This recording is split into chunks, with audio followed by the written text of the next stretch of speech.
The word stress, it's been synonymous with 2020.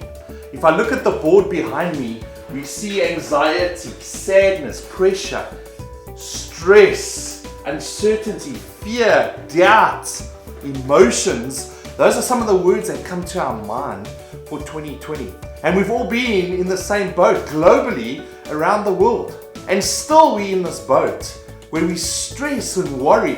I was reading an article in the Forbes magazine, and they were talking about different stresses.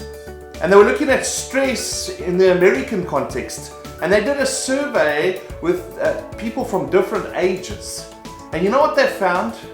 People that have kids under the age of 18 are the most stressed in the USA. Globally, I can tell you people are worried. People are stressed in this world. Even me as a parent, I worry about my children. I worry about my wife. We all worry. We worry about various things. My sister had COVID-19. I was worried about my sister. I was worried about my pastor who lives next door to us. He had COVID-19. We're living in a world where people have been stressed to a maximum level.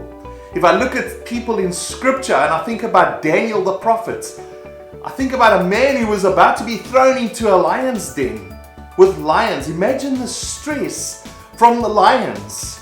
Psychologists say that's terminal stress. And Esther, same sort of story. She was worried about the nation of Israel. But she took her life into her own hands and stood in the gap to save the nation. And we look at King David. He took over a kingdom. There must have been stresses that came with that as he took over from Saul. And if we look at the New Testament, my hero, one of my heroes, Paul the Apostle. Man, no one faced more stress than Paul. You can see when he was bitten by a snake, he was shipwrecked, he was whipped, he was beaten, faced opposition from many sides. He was stressed as well. When I think about Jesus and I think about what he went through in the Garden of Gethsemane. When I was in Israel, we were on the slopes on the Mount of Olives, and the guide was talking about the meaning of Gethsemane. In Hebrew, it's Gat Shamimim. I hope I pronounced it right. But it means olive press. It means to be pressed out. And then he showed us these stones where you put the olives in these sacks and you put a stone on it and another stone and it gets pressed out. The virgin olive oil gets pressed out into these vats, these clay jars. But they needed the pressure. And Jesus, on the night he was betrayed, was pressed out. The blood was pouring out like olive oil out of the beads of sweat on his forehead. And so when we look at Jesus and how stressed he was, I look at his life, I look at the model of what Jesus did. I try and look at everything. Whenever we go through times of trials, I always try and look always back to Jesus. And I look at Jesus in the garden and I see disciples running around, I see stress, I see just anxiety among the disciples. And then I look at Jesus.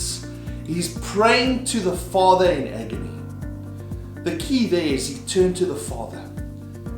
And I encourage you to turn to the Father in times like this. I know in the States right now, many people are going to school, young people are going off to college. Parents are worried about finances. Parents are worried about, is their kid going to be safe with the global pandemic?